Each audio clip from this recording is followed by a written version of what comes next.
Yes, please. Anyone who is not speaking, please put yourself on mute. That goes anytime you're not speaking during the meeting, please More make sure. aggravations. This is what I mean. Sorry, Larry? Now the audio doesn't work. Now I can't, the speaker doesn't work. Sorry. Okay. Come in here. So, Joe?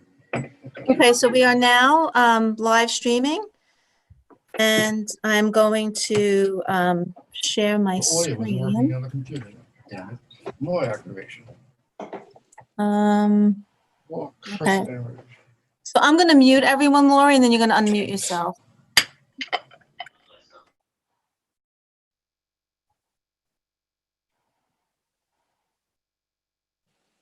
Are we good? Yes, Can you hear? we are. Okay, We are good. thank you.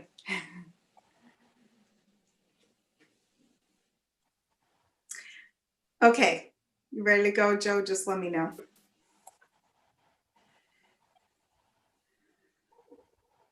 Okay, I'm ready. Okay. There we are. Okay, so this is the Community Board 10 of Brooklyn General Board meeting for November 16th, 2020, and calling the meeting to order at 7:04 p.m. We do have a quorum, and this meeting is live streamed on YouTube at www.youtube.com/channel/UCP UEXMST, and you can find us if you Google us. So I'd like to start this meeting with the honor of the pledge, as we usually do. And I believe that this evening's honor of the pledge is, I think, very special. So last week we observed Veterans Day, and at this meeting, we are pleased to award the honor of the pledge to Mr. Dino Lamia, who will be viewing us on YouTube. It's not on here. What's wrong, Joe? Oh, I'm sorry. I had the slide with Dino, and it's not on here for some reason. Okay. don't know Don't worry about it. Mr. Lamia is a World War II veteran and a former member of Community Board 10 and a longtime resident.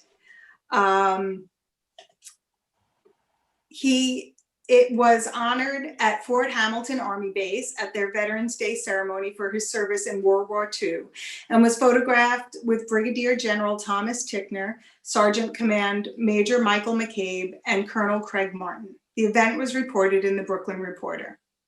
The engraving on the award presented to Mr. Lamia at the Fort Hamilton event reads, "Thank you for taking the time to share your experience as a World War II veteran with the Fort Hamilton community during our 2020 Veterans Day ceremony. We appreciate your service in World War II and your contributions to your community upon your return home." Mr. Lamia, excuse me one moment, I apologize, technical difficulties. I apologize. Mr. Lamia retired in 2012 from Community Board 10 after 27 years of service with a standing ovation from the board. He volunteered as a member of the board while working as a real estate agent, excuse me, and having a family, and resigned to spend more time with his wife, Ann, and their family. During his tenure, he worked on the rezoning to create the Special Bay Ridge District and the plague of illegal curb cuts. The story of how Josephine Beckman met Mr. Lamia, even before she was district manager, was reported on April 5th, 2012 in the Brooklyn Eagle. She was a block association president who was seeking the board's help with problematic cyber cafes popping up on Fort Hamilton Parkway. She was walking down her block one day when Mr. Dino Lamia drove up, got out of his car, introduced himself as a Board 10 member, and asked her to show him where the trouble spots were located. He made it clear that the board wanted to help the residents. Tonight, we want to thank Mr. Lamia for his service to his country and this community, and we humbly present him with the honor of the pledge. There's one thing I would like to add, is that he gets the minutes from the board meeting every month sent to him, and he continues to read them. So please join us as we pledge allegiance to the flag of the United States of States of America America, and and to to the republic for which it stands, stands one nation, under God, indivisible, with liberty and justice for all. So I'm very happy, and he's a valued member of his community, and we're very, very happy to honor him this evening. So with that, I would like to move on to the adoption of the agenda. And let's see if we can have, do we have anybody adoption of the agenda? Thank you. Yeah, yeah. Thank you, Joe. Okay. And for, I know, I told everyone to mute themselves. And for adoption of the minutes, please. I'll do it. Thank you, Julie. Thank you, Dan. And now I'd like to move to the public session. We have a number of people who would like to speak this evening. We're going to try very hard to keep it to 10 minutes, if possible. We try. And the first person signed up to speak is Controller Scott Stringer. he's here.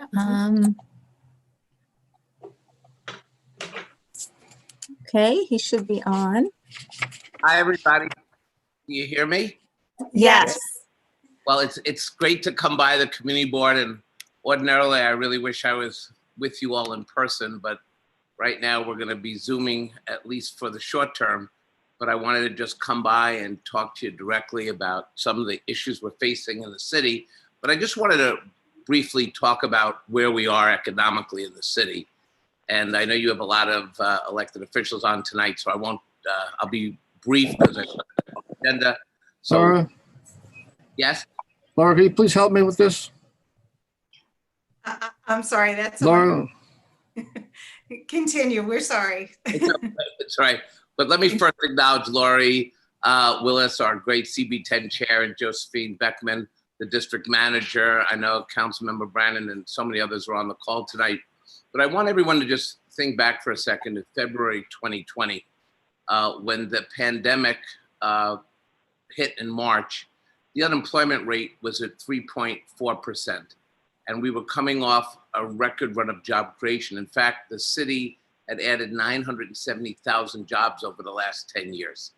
And once that pandemic hit, within 30 days, the unemployment rate went from 3.4% to over 20%. And we lost 900,000 of those 970,000 jobs. And so right now, as we look at rebuilding, we're going to have to rebuild slowly through the lens of medicine, but also understanding that a lot of our workforce is still unemployed. Fortunately, we're going to get, I believe, a stimulus package from Washington, but we also have to take real measures now to create a foundation to bring back our business and our revenue.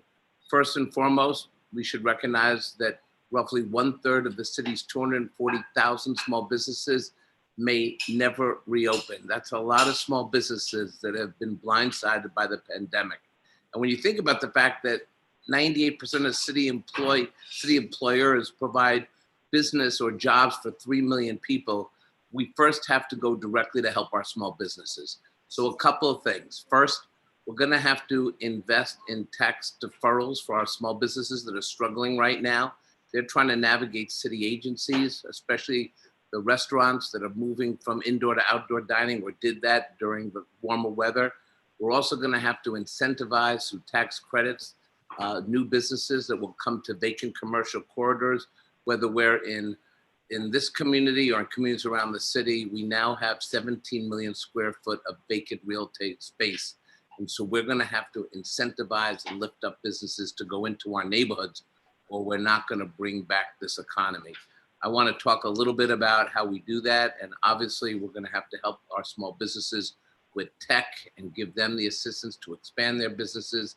We also have to stop the fines and fees once and for all. If we keep fining, if we keep adding more fees to our small businesses, they will never come back. So for me, we have to think about small businesses. We have to think about recognizing that we can't wait until there's a vaccine to think about small business opportunities. The city is going to have to become more user-friendly. The Department of Buildings, the Consumer Affairs Department, the people who come in and find the restaurant because they find a fruit fly in the vodka bottle, all of this has to stop. And I also just want to mention to parents, we need to also let the mayor understand that you have to plan with parents and work with communities to understand that you can't simply turn on school, turn off school at a whim.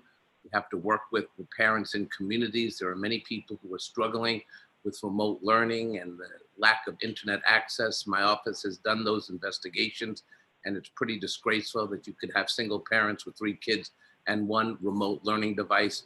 The city has got to come clean and tell us exactly which people are struggling. My office has continued to work with parents around the city. And look, I know from personal experience, I have an 8-year-old and a 7-year-old, a 3rd grader and a 2nd grader. They're going to remote learning right now. They're on remote learning. And I can tell you it's one of the hardest things I've had to face as a parent. But I also know my wife and I are privileged. We have resources. We can fill in the gaps. Too many parents can't do that. So I'm just wanted to come by and let you know that my office is here to help. If you have ideas for audits, for investigations on how we can hold city government accountable, please let my office know. We're always represented at the community boards. Lastly, I just want to say to all of you, tell me where you're seeing the trash pile up. We're spending a whole lot of time in our office trying to understand why the mayor is cutting such essential services like trash pickup, when at a time we want to show that the city is vital and on the way back. You don't cut programs that really impact communities. We've got more rats standing up than people sometimes, and we've got to change that as well. So that's what I wanted to come and say, and I know you have a big agenda. So let me just say I hope I can see all of you soon, and I look forward to working with all of you in the future. Thank you very much, Controller Stringer.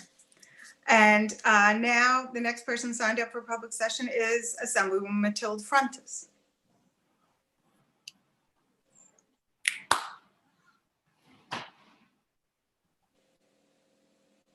Do we have her, Joe? She's here. She's on mute. Yeah, she has to unmute. Forgive me. I started talking and didn't realize no one could hear me. How's everyone tonight? It's good to Great. see lots of familiar faces, Today is a very anxiety-invoking, provoking day, but I wanted to come by tonight to make sure that I say hello to everyone and to remind you that our office in Bay Ridge is here for you. Is someone, was that a message? I don't know if someone was trying to get my attention.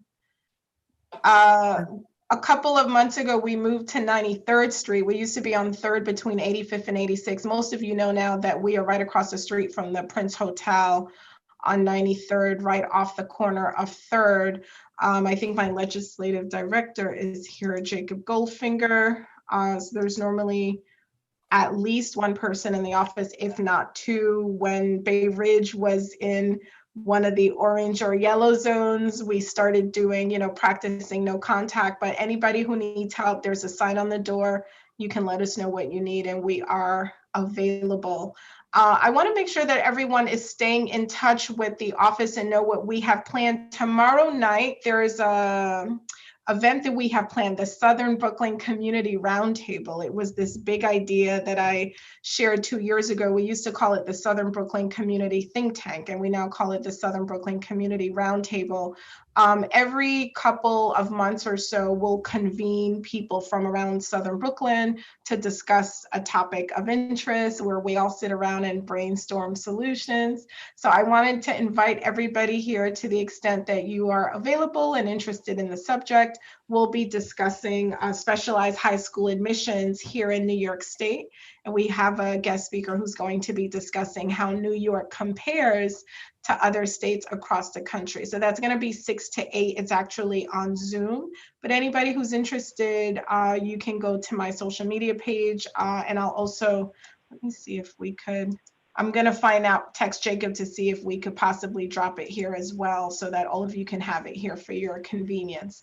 I want to echo some of what I heard the controller say and just let everyone know that I continue to monitor what's going on here, not only in Bay Ridge, but across Southern Brooklyn vis-a-vis the COVID rate and the precautions that we're taking. A lot of people are suffering now, not just people who are sort of falling behind on their rent, people who lost their work. We have small businesses who need assistance.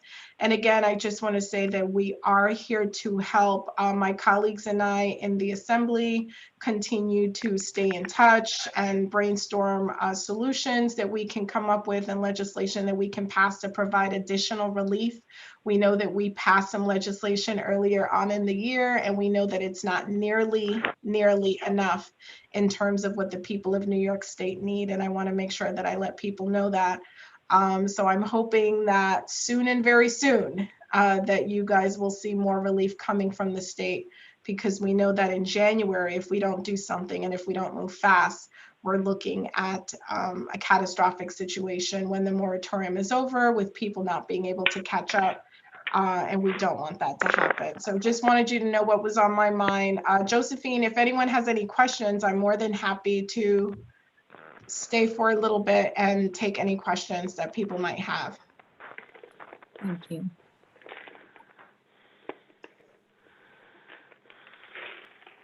Okay, Lori?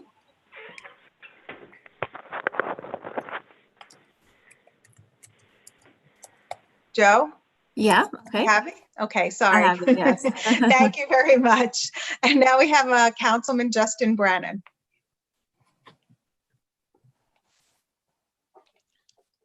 Hi, everybody. Can you hear me? Yes. Yes. Okay, cool. Hi, everybody. Councilman Justin Brannan here. It's good to see you guys. Happy Diwali for everyone who is celebrating. It's the most important Hindu holiday of the year for everyone celebrating in our neighborhood. It's good to see everybody. We have Thanksgiving coming up. A lot of talk about as COVID numbers rise, what our holiday is going to look like. I know it's going to feel different this year. It's going to look different this year. I think this holiday season, it's really simple. We all just have to use our head, making sure that your family is healthy and happy for the holidays to come might be worth more than seeing them next week for Thanksgiving. So it's just something to keep in mind. We are monitoring the COVID numbers. The second wave seems to be knocking at our door, something that they've been warning us about for quite a while. It seems like it's here now. But there's a light at the end of the tunnel this time because we have 2 vaccines on the way. That gives us some hope. And certainly we're better prepared this time around. We know what to do. We know much more than we did back in March and April about this virus. And I think that's going to help us out this time around. But we still have to, keep using our heads and being smart and practicing safe social distancing, wearing our masks, all that stuff. Everybody knows what to do by now. We just have to keep Yes. it. But also too, some things. I have no sound. I can't hear what anyone's saying. Some It things. says detected a problem and needs to restart your computer audio. I said username and I put I'm password really in. trying to mute It just Larry. goes in Larry, we circles can and only nothing hear you. happens. Please mute Larry. I can't hear anybody. It says restart your computer's audio. So I'll wrap it goes up. in So circles. This never happened before. I'm sorry, Justin. I'm gonna mute all, and then you can unmute yourself. you got me? Yes. Okay. Go ahead. Okay, Sorry. cool. So lots going on. We'll have more news soon. We're certainly working on some stuff for the holidays, trying to have the most normal holiday as we can with all the COVID measures in place. I'm also announcing that I'm allocating close to $300,000 for some more Argus cameras around the neighborhood. And I certainly want to hear from people in the neighborhood where they think these cameras should go. So I'll be putting some stuff out on my social media and in the press about this so we can solicit some input from the community about these cameras that sort of make life a little bit easier for the police and crack down on some of the quality of life crimes and handle surfing and that kind of stuff that we're seeing out there. With that, I'll let you guys get to work. Thank you guys so much. Happy Thanksgiving, and I will see you next month. Thank you. Thank you very much. And next to speak is incumbent Congresswoman Nicole Malliotakis, who has joined us. Good evening, it's Kathy, unfortunately. Kathy, Oh, hi, Kathy. That's how okay. are you? I'm sorry to disappoint everyone. Good evening, everyone. The Assemblywoman sends her regrets, unfortunately, for not being able to attend this meeting tonight, and she does hope everyone is well. Just want to give you a heads up. We have masks, gloves, sanitizers, like every other probably elected I official. call in and then what? Just listen on the phone? I'm sorry. No one's going to see the picture's Or going any to other disappear? Or? assistance that you might need, please contact our office. We're at 7716 3rd Avenue on Monday, Wednesdays, and Fridays, 9 to 5. And I was looking for a chat to add a phone number. I don't see that, but the number is 718-439-8090. In a year that has been very challenging to all of us, let's all focus on the many blessings we do have. And the Assemblywoman and I would like to wish everyone and their families a happy, healthy, and a safe Thanksgiving. Thank you. Thank you very much. And next to speak is Jessica Callow from the Borough President's Office. Thank you, Lori. No problem. I hope everyone's doing well. I just want to wish everyone a happy Thanksgiving first off. And then second, I know that we have I don't know exactly when I'll have a chance to speak, if I'll have a chance to speak, so I'm just going to bring it up now. For the 5th Avenue ULURP hearing that we're going to have, if anyone from the public or from the community board wants to submit testimony to the Borough President's Office, we already had our public hearing, but that's up on YouTube and on our website. But if you want to still submit testimony to us, because we didn't get a lot, you can email us. You can either email me and I will forward it on, or you can email Ask Eric, that's ASKERIC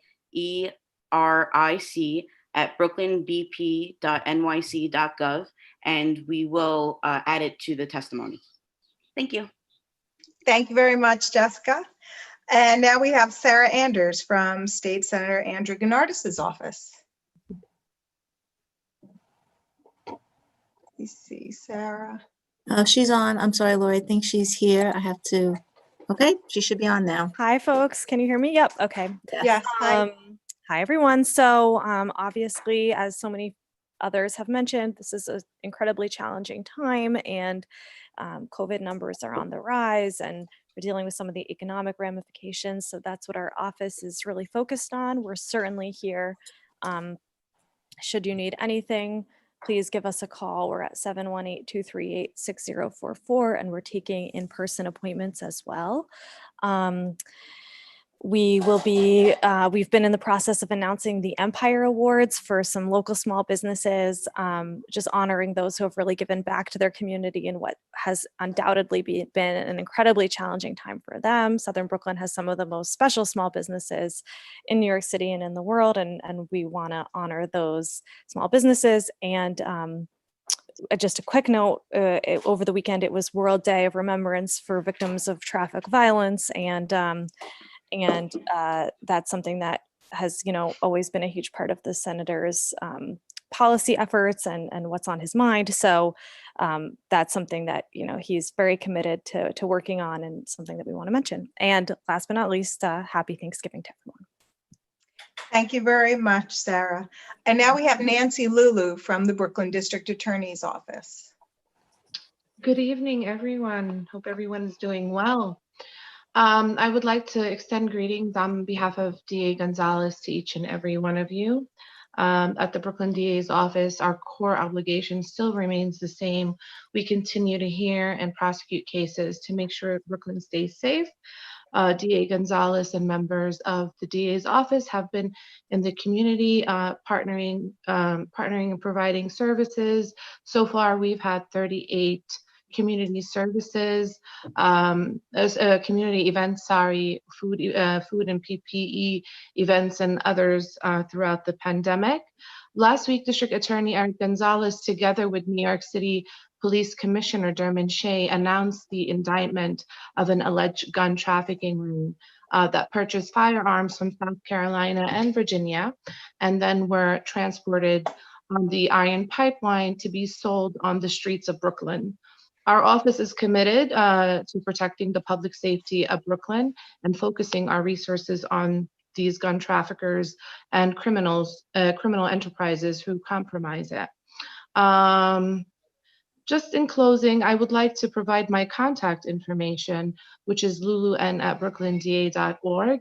And also, if an individual or would like to address a matter or file a complaint, to please reach out to the Brooklyn DA's Action Center at 718-250-2340.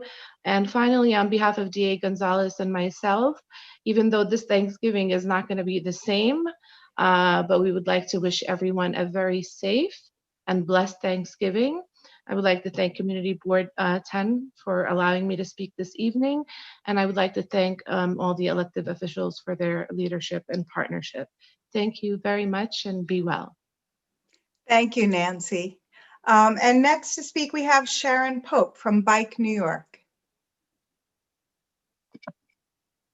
Hi, everybody. Can you hear me? Yes, we can. Hi, Sharon. Yes. Hi, Chairperson Willis. Thank you very much, community board members and residents.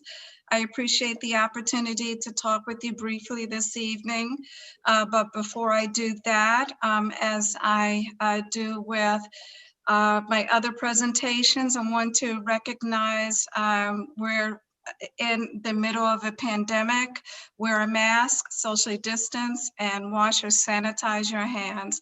My name is Sharon Pope-Marshall. I am with Bike New York. We have begun a brand new program in which we work with people who are interested in taking a look at their very block and who are wanting to implement some changes to improve their blocks. So for example, your street may not have a curb cut so that an elderly person or a person in a wheelchair is not able to move from the sidewalk to the street bed. As an example, if there's something bothering you about your street, what we will do is we'll work with you to work with the community boards, to work with the community boards committee of transportation committee, I'm sorry about that, as well as the Department of Transportation. So we'll work with you hand in hand. And I just want to leave you with my email address, which is S as in Sharon, Pope, P-O-P-E @bike, BIKE.NYC. And I will also leave information in the chat. Wear a mask, socially distance, and wash and sanitize your hands. Happy Thanksgiving, everybody. Happy Thanksgiving. Thank you, Sharon. And next we have resident Chris Mascalino.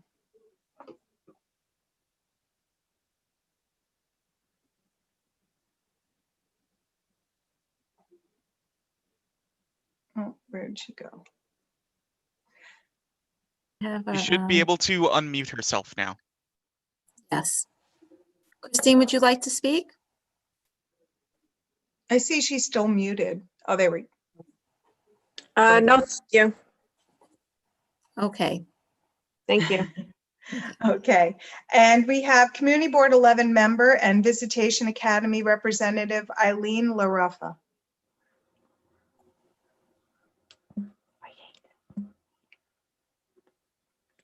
Eileen? You're muted, Eileen. Okay, I'm just listening to everybody. Okay. Oh, okay. Thank you. You don't have to speak if you don't want to. Okay. Okay. So, I think that's everyone. Yes. What was that other thing? And so now we will move on to the public hearing.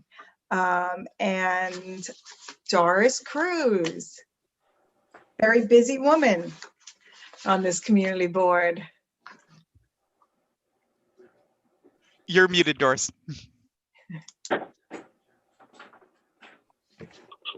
Okay.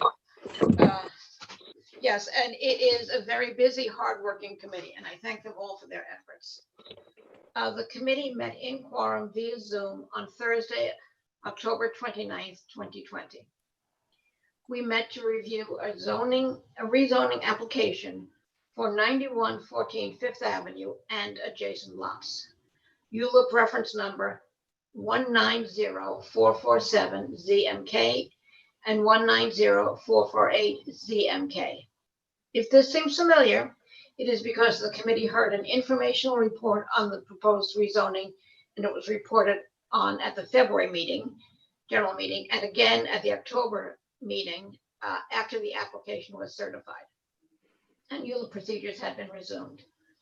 At the October 29th meeting, the public was invited to participate in the meeting. We cannot hear. And offer comments. As mentioned in the last informational report, it was decided to have a committee meeting which was available to the general public, and then have a second meeting allowing comments and questions. This procedural decision was made due to the uniqueness of Zoom meetings. Some history and perspective. The lot at 9114 Fifth Avenue was purchased by a local doctor who wanted to build a hotel. 9114 Fifth Avenue is located within the Special Bay Ridge zoning district within the C82 district, which allows for the construction of commercial community facility use buildings with a maximum height of 70 feet. Right now, as of right, the developer can construct a 7-story hotel without any public review. In fact, the developer has approved Department of Building plans ready to go to build the hotel. There were several community protests. We have many needs in Bay Ridge, but a hotel has never been identified as a community need. The school construction authority was contacted and reviewed the lot and determined that it was too small to build a school.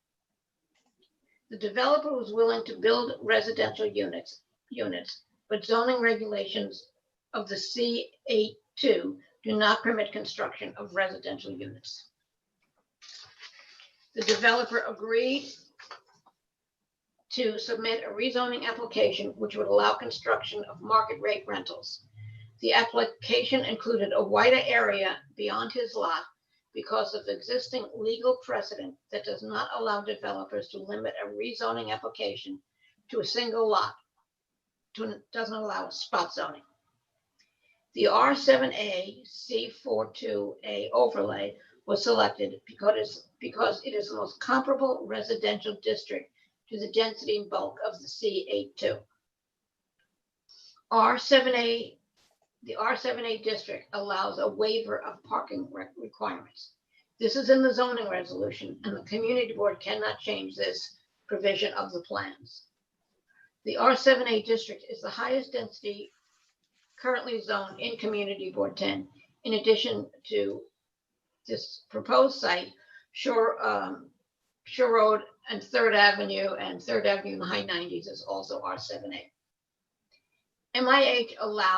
MIH, mandatory inclusional housing, which was adopted several years ago, allows an additional 2 stories within the contextual district for the development of affordable housing, the reason for the extra height in this proposal. If the zoning change is approved, the developer plans to build 41 total new apartments, 13 of which would be affordable as per MIH rules in accordance with area median income. It will be a mix of studios and 1 and 2 bedroom apartments. At the October 29th meeting, members of the public raised good points about maintaining the commercial uses in the area and the residential mixed block density and scale. Again, any of the properties along 92nd Street can be torn down today and replaced with a 9-story commercial building. Board members considered the testimony and motion to approve the rezoning application number 201904447, 201904448 to project address 9108 to 9128 Fifth Avenue, blocks 23, 26, 28, and 27, and 29, and 405, 419, 92nd Street. And they voted to reduce the project area in the mid-block area of 92nd Street by 3 zoning lots, 405, 407, and 409.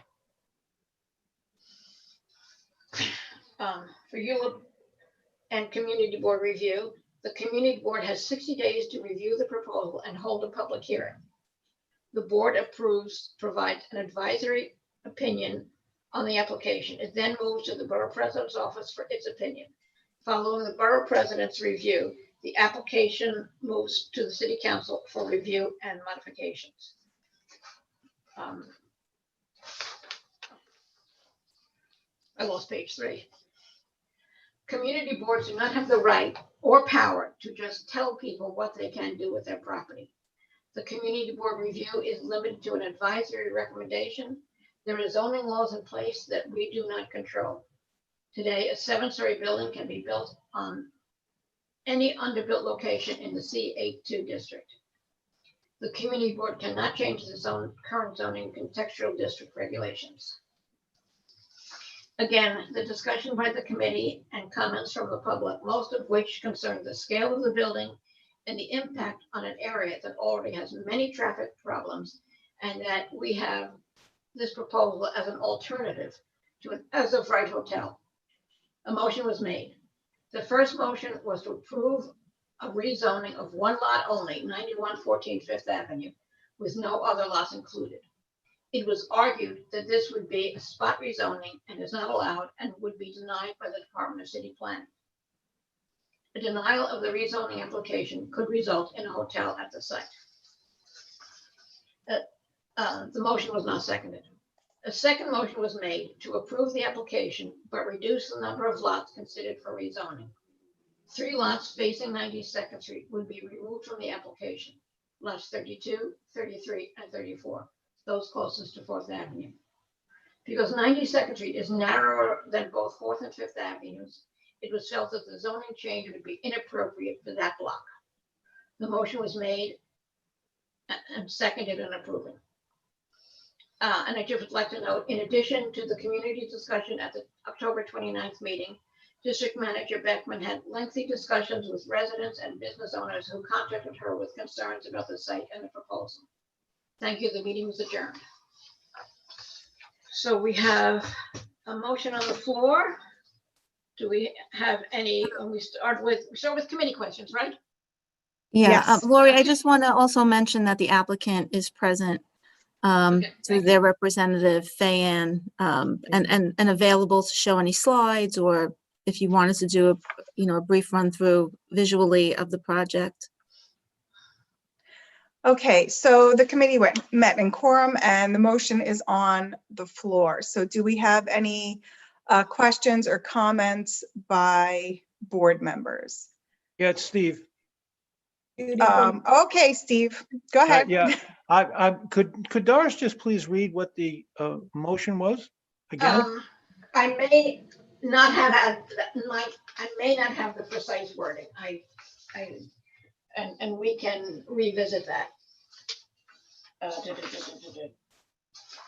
Here, a motion was made to approve the application, but to reduce the number of lots considered for rezoning. 3 lots facing 92nd Street would be removed, lots 32, 33, and 34.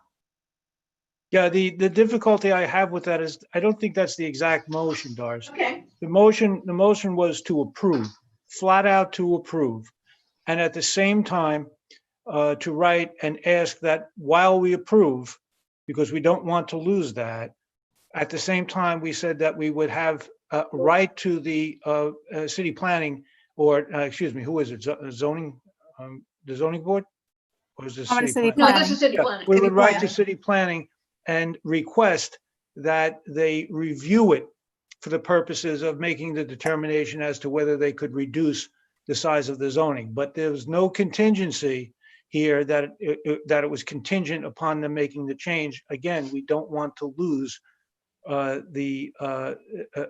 we have. All right. In a sense, we have a developer who is willing to work with us. And if we make it contingent, they might say no, and then, or they might, if they went along with us, we're afraid that we would lose what we have here. So I think that the motion has to be read differently. It's not the motion we agreed to. You're correct. So we have a motion to approve the rezoning application as presented, and then to write to the Department of City Planning and the Borough President to request the reduction of the number of lots as lots 32, 33, and 34. That Okay, is correct. okay, That's- so that is I recall it as that way as well from the meeting. So now that the motion is on the floor, it's stated clearly so that everyone understands what we're voting on. Questions or comments? I see Judith Grimaldi has had her hand up, so go ahead, Judy. I don't know if I lost it in the shuffle, but I'm not absolutely clear what the proposed development is. So would the applicant be willing to go through a reminder of the aspects of this development that we're approving? Hi, Fan Baton from Sheldon Loeb LPC, applicant representatives. I'm happy to go through. I do have some slides from the previous meetings. I don't know, Josephine, if I could share my screen. Yes. If you don't mind. Okay. You should be able to. All right. Let's see. Okay. Can everyone see? Looks good. Okay, perfect. So I could go through a quick little presentation so everyone knows what the proposal is. I know we've presented a few times at the Land Use Committee. And procedurally, as Dora said, we're in ULARP and we're towards the end of the community board review. So this is the 9114 Fifth Avenue rezoning. It's on Fifth Avenue between 91st Street and 92nd Street. And we're seeking a rezoning from a C82 zoning district to an R7A C24 zoning district. As you know, I'm just going to restate some of what Doris already mentioned. As you can see from the zoning map, the property is located within a C82 zoning district within the Special Bay Ridge district. And I want to hear more about the building itself. Okay. Sure, I'll scroll down a little bit so you can see. Sorry, I zoomed in a little. All right, so the building itself currently is proposed to be a 9-story building, which is going to be around 45,000 square feet. It'll consist of 41 dwelling units, ranging in size from studios, 1 bedrooms, and 2 bedrooms. As you can see, the frontage, they'll have frontage on Fifth Avenue as well as 92nd Street. On 92nd Street, it's a narrow street. There's going to be a 1-story commercial building that will kind of connect into the building that's on Fifth Avenue. And I'll just scroll down a little bit more. The ground floor will be commercial, local retail uses and a residential lobby, as well as here are just general, it's just general floor plans consisting of the bedroom layout.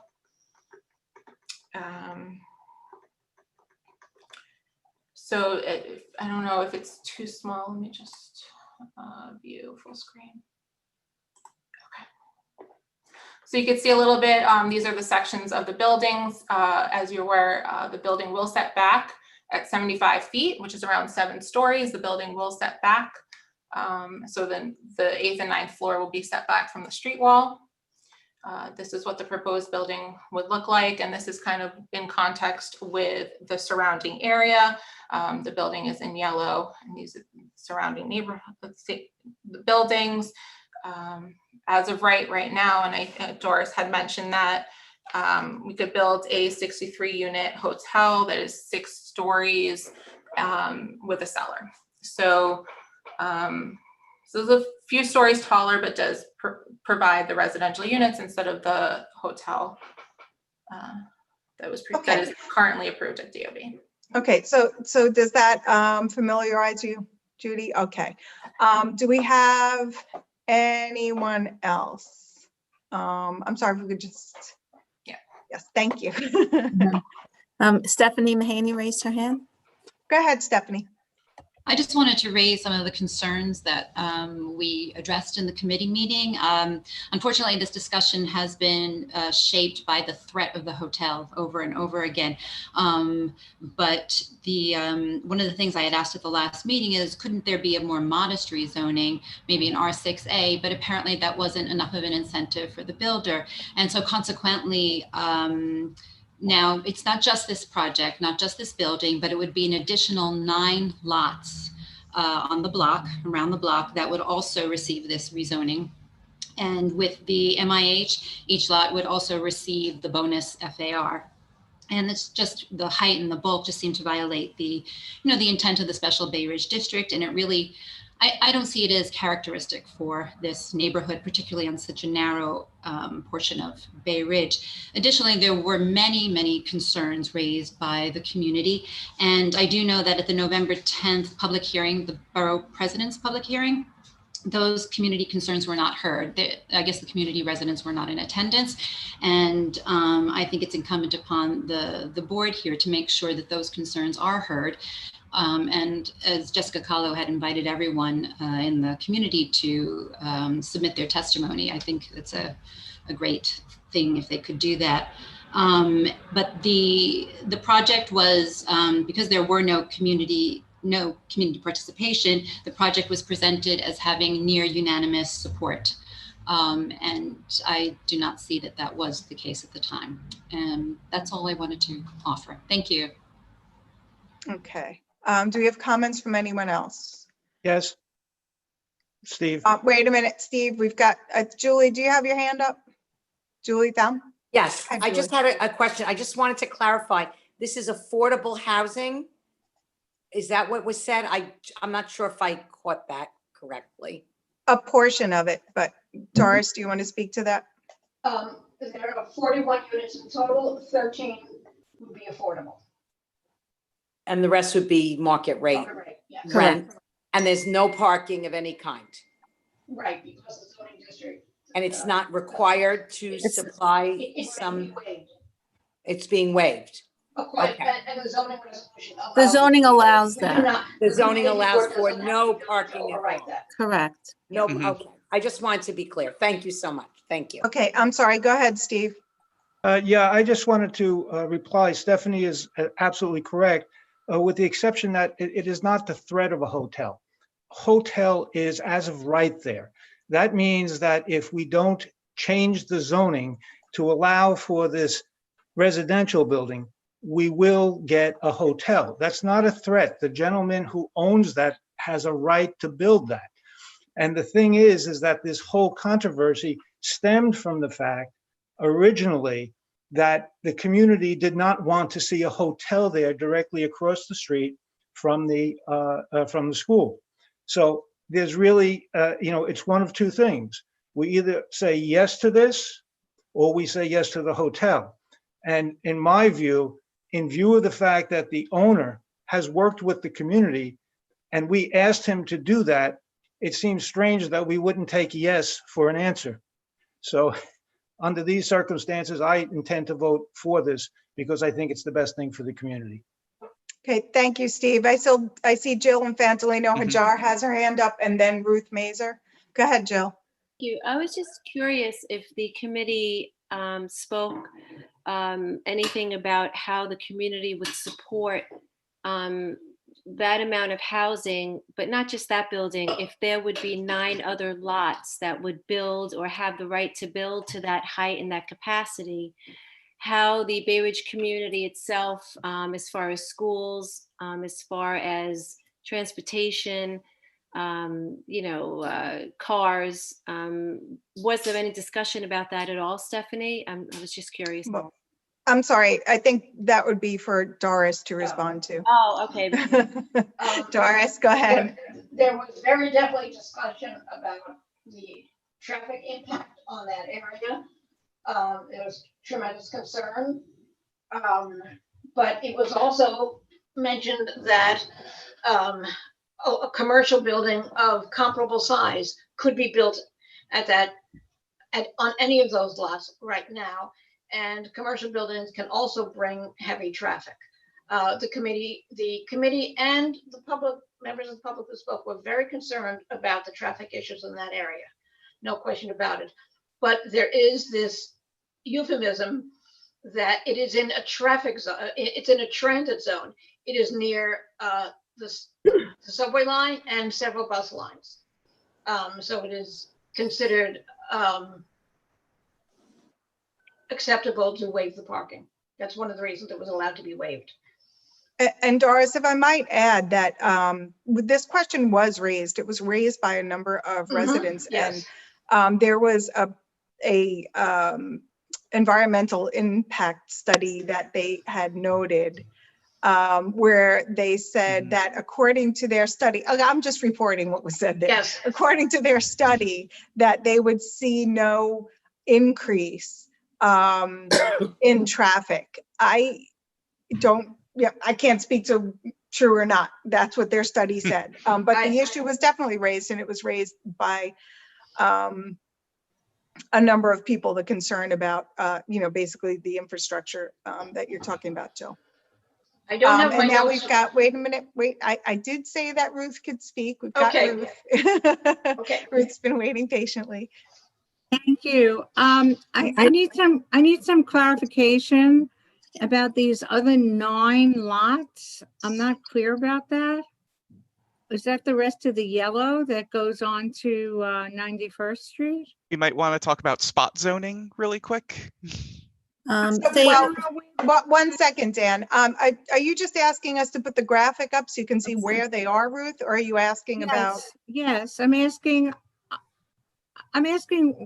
to have those 9 spots pointed out. Okay. Yes, you could share. I have hello. I would like to. Stella, wait 1 minute. It's Ruth's turn. 1 second. I'm trying to get the detailed tax map so you could see those lots.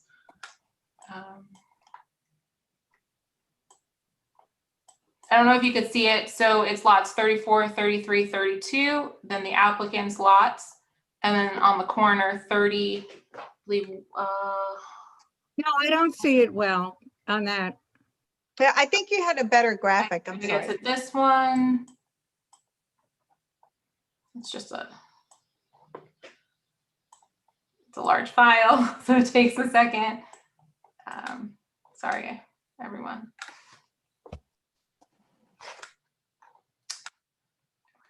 Yeah, I think that would be better. So it's these lots. So I just want to note, I know we do bring in 9 lots. They are smaller lots. And in terms of the environmental review, we look at those as soft sites. So we look at the ones that say 2 over here, because they're 2 stories, as one soft site and another soft site on the corner lot. So while there are 9, it's not determined that you're going to build a 9-story building on such a narrow lot, like a 30-foot wide lot. So that was in the environmental review. And just to add to that a little bit more, when we were mentioning, and what is this corridor here? This is 5th Avenue to the east and 4th Avenue to the west. Is that what you're? And 92nd Street. On 92nd Street, there's what can be described just as a corridor leading to the large lot. Oh, this is part of the applicant's lot. It's vacant. It's a vacant lot. He owns this one that's in red, and then the 2 gray ones. He owns all of them. The current construction that's on the table now is that on the narrow lot as well as the large lot, or just? It is. Yes. But it's only 1 story commercial, and then the bulk of the building is going to be along the 5th Avenue frontage. So that corridor will be built up just 1 story? That is the plan for commercial. Yes. And Commercial, it's like one behind the other. Is that it? I mean, how It's do a you, contiguous L-shaped building, but it's built up taller on the Fifth Avenue side. So what you're referring to as a corridor, which runs from 92nd, that portion of the building will be 1 story. But it's one building. and the concern is that the builder is going to combine all the 2s and all the 3s into 2 separate developments? Not this builder, but that the zoning, the rezoning would permit someone else to build higher, basically. So this builder doesn't currently own those properties? No, he only owns the ones that have that red line around it. Okay, so that's not, those are not on the table for the moment. Not for the moment. Okay, and this large space will be 9 stories at the current time? 9 stories with a setback at the 7th story. Okay. I'm sorry. Can we move on to another speaker? I know we have a Yeah, number. sure, go ahead, I'm sorry. I just want to make sure you're good, Ruth. I'm good, I got it now. Thank you. And Felipe? Okay, I see Carmen Feliciano has her hand up. Carmen, you haven't spoken yet. Go ahead. Carmen, you have to unmute. I can't hear you.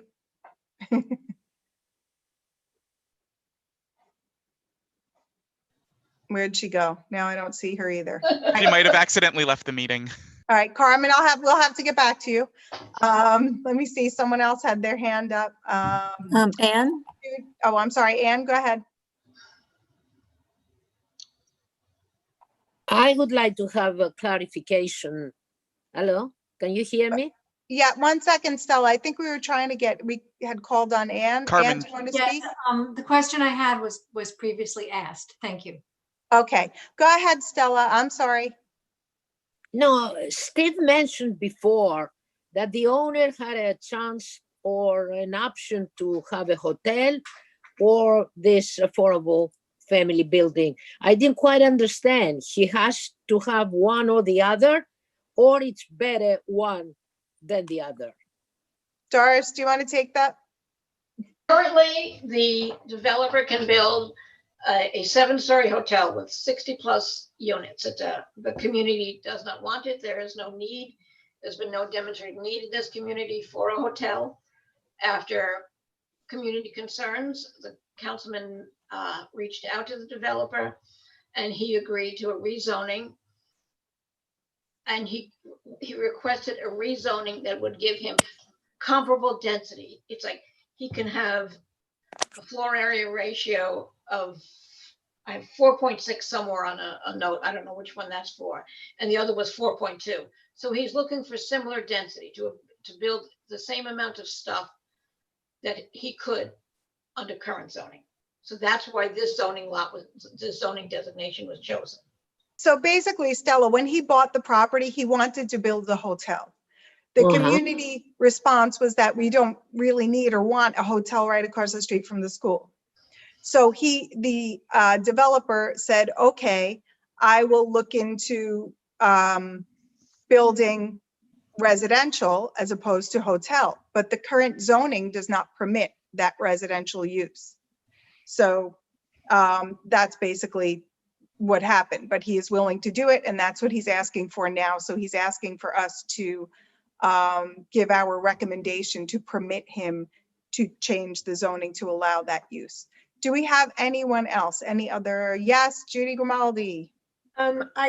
I know I'm probably coming late to the discussion, but I can't get past no parking. And I just want to ask the question of Doris, or if Steve knows, when they did that environmental impact study on the no need for parking because we were in a transit zone, was that done for a hotel / commercial building versus a residential? Because I understand a commercial building like the one across the street, many people come from other neighborhoods to work there.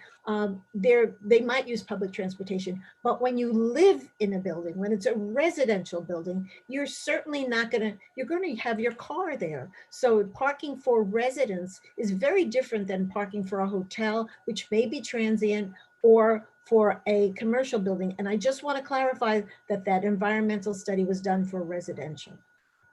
I can make, I Okay. think, I found my notes, and the environmental study was done for this project, which would be residential. And they said that their study showed that there would be an average of 10 vehicle trips in the morning and in the evening, the AM rush and the PM rush. And during the midday, there would be 5 vehicle trips. I don't know if that's true, but that's what their environmental assessment. 41 families. Okay. Can I just explain that? Thank you, Doris. Okay, do we have anyone else? Yes, I heard that the developer's architect was going to say something right there and explain it. Go ahead, Fan. So, sorry, I just wanted to explain that the environmental assessment statement follows the seeker technical manual, and it looks at the no action, which is what's as of right. So it would compare the hotel use to the residential, which is the with action, and it looks at the reasonable worst case. I have the environmental consultant on if you have more specific questions regarding this. He could explain more about the parking, but it looks at what is an as of right, which is the no action, which would have been the hotel versus the residential. Okay. And does a quick question on that actually, does it look at just that one lot in development or the entire rezoning and what could possibly be built in the future on that site? It looks at the entire project area. So all of those lots included, it looks at, it's something called the reasonable worst case. So it's the maximum build out and the worst case scenario, the largest build out. So All right. all 3 lots. So those numbers would be for an eventual future case where everything is developed as of right on that land, including those extra lots. Correct. Of the as of right versus proposed. So we could expect for this specific development less than the 7 to 10 trips based on, and those numbers are based on Community Board 10 data or like citywide data? I would defer to Rob Green. We have Robert Green here. Yeah, I am here. Hi, so Robert, thank you. If you could answer that question for Dan, that would be great. Sure, absolutely. Yeah, so it's not even just the community district data. It's actually used from like census data for these specific census tracts. So it's actually it hammers down to the specific area. Excellent. Okay, thank you. Do we have anyone else? Yes, I'd like to. I know I've Okay, spoken. 1 second, Ruth. Let me just take a look. I want to see if there's someone else who did Carmen not is back. yet speak.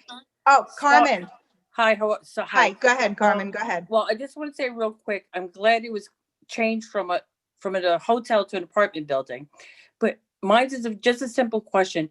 With the zoning board, I guess, letting them go to it, to like say 9 stories, will that open the door then for us battling everybody else to try to keep to our height requirement? Doris, do you want to take that or? I think the answer is yes, unfortunately. And there's no way to stop that now to try to keep them down to 6 or to 6 stories? I think each application has to be reviewed individually. We can't make a blanket statement. Okay. All right. I mean, we had another development a block away that was looking for a special permit and was not looking for additional height. They built with lower than they're allowed to build, I think, or at least within. Okay. Okay, do we have any other questions? Okay, Ruth, did you want to? So I want to comment in support of what Judy Grimaldi said. I really think that parking is very, very important in our neighborhood, and to build a development of such a large development with no opportunity for parking, I really don't see how, as a community board, we could approve that, knowing what's going on in our neighborhood. Also, if the developer would build a hotel, he would certainly have to have an opportunity for parking. For example, at the Gregory Hotel, they don't have on-site parking and they have people running over to the municipal lot back and forth. So I think that if the developer built a hotel, he would probably build parking inside. And frankly, we have one hotel in this neighborhood. I know we're all threatened by what could be, but there could be positive hotels also. So I'm really not that worried about it. And I think that to make these concessions of 2 extra floors and no parking is really not a good precedent for us. And it's not a good idea for our neighborhood. So I stand firm with, you know, and I'm sorry that, you know, to hear that all the planning went into changing and getting a special consideration and everything. But I personally don't think it's a good idea. I'd rather see a structure with parking and not as dense for our neighborhood. Okay, thank you, Ruth. Fayanne, I do have a question. Excuse me. 1 minute, Stella. Fayanne, I do have a question.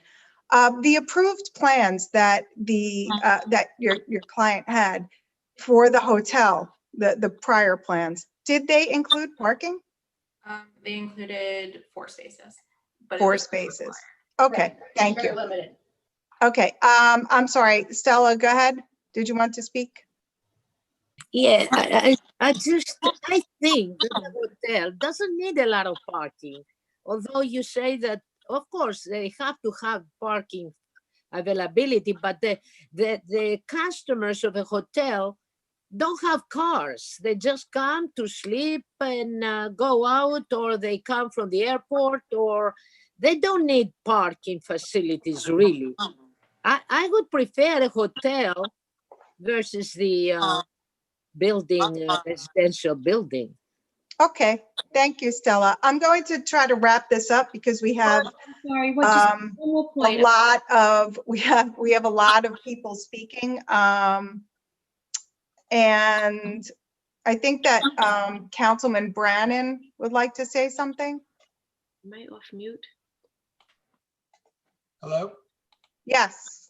Did you want to say something, Councilman Brannan? Yeah, really quick. I mean, I think some of us have been really close to this issue, and others are somewhat hearing about it for the first time tonight. So I really quick. The lot here has been vacant for several decades.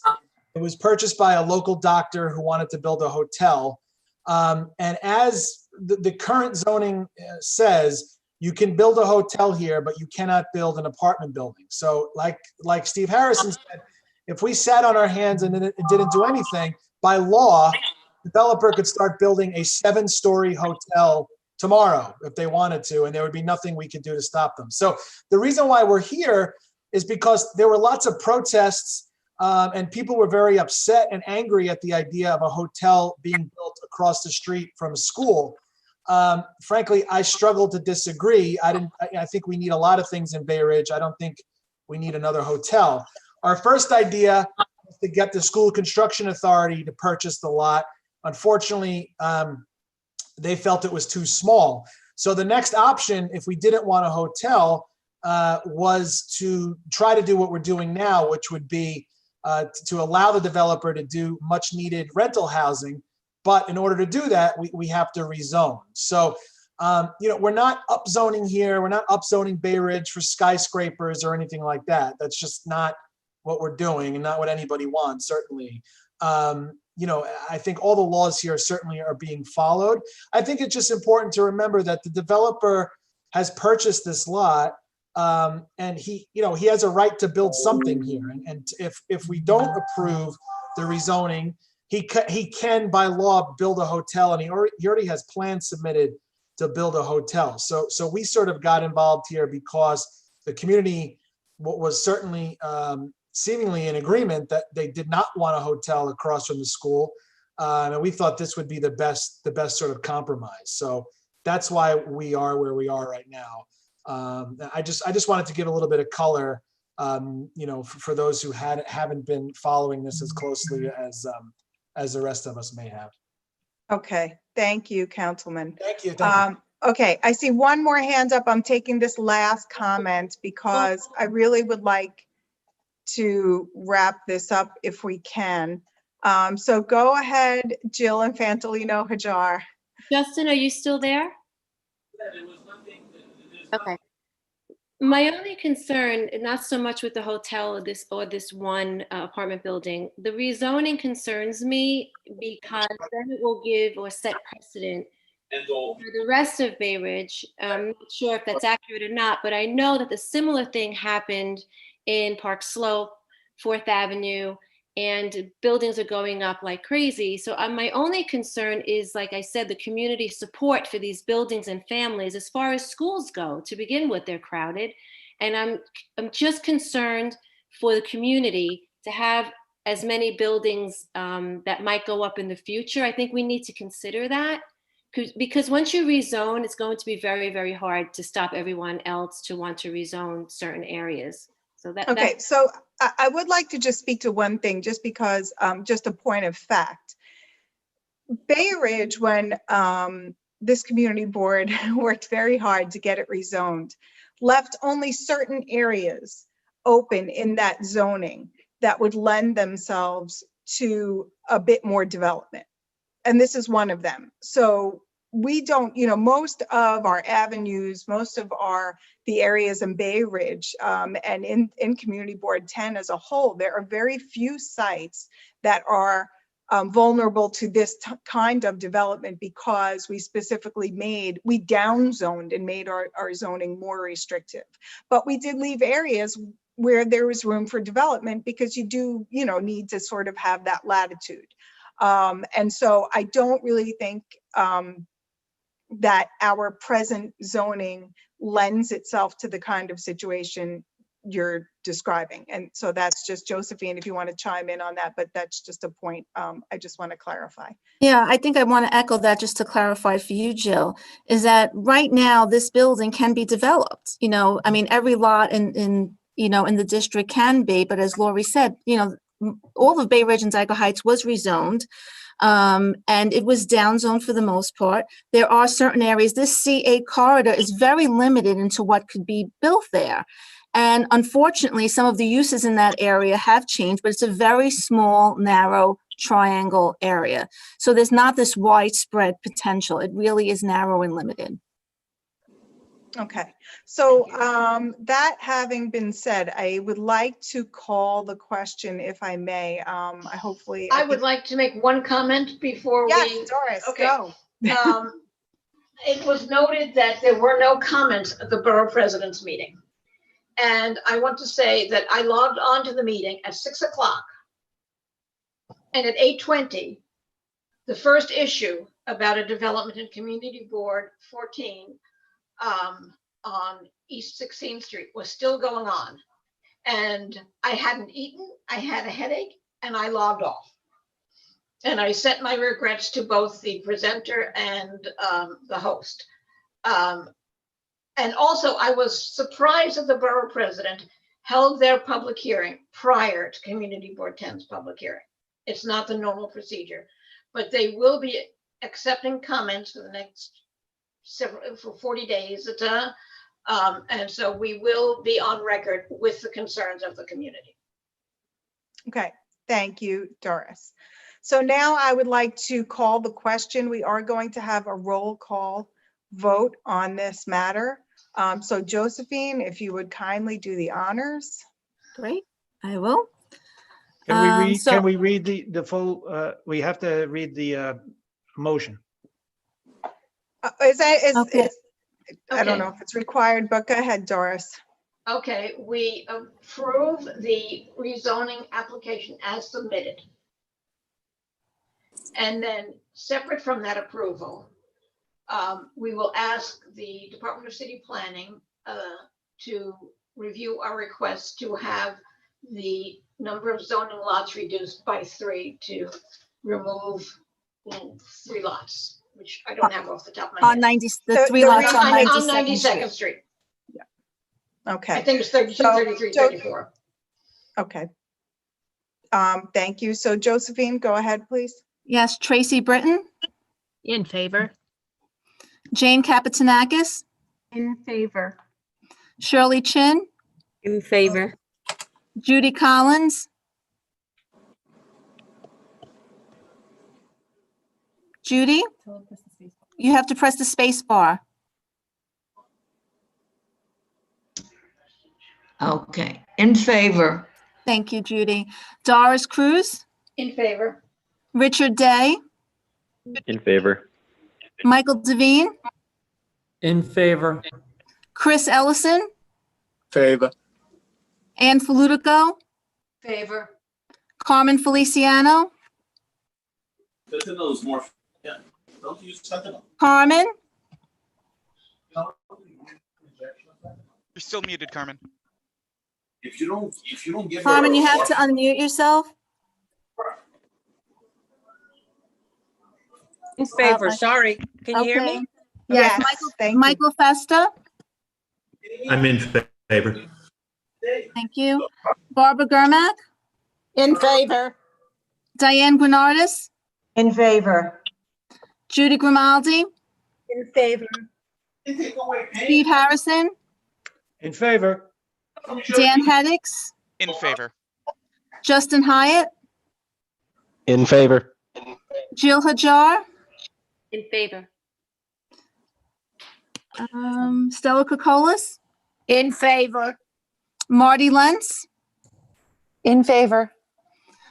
Wei Jing Leo, In favor. Nick Leonardos, In favor. Stephanie Mahaney, No. Ryan Mahoney.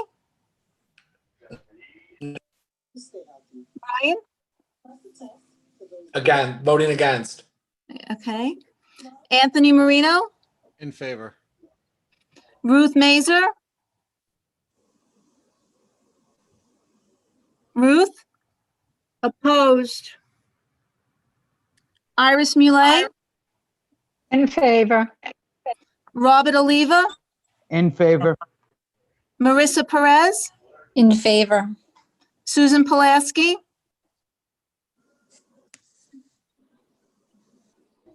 Susan, you have to unmute yourself.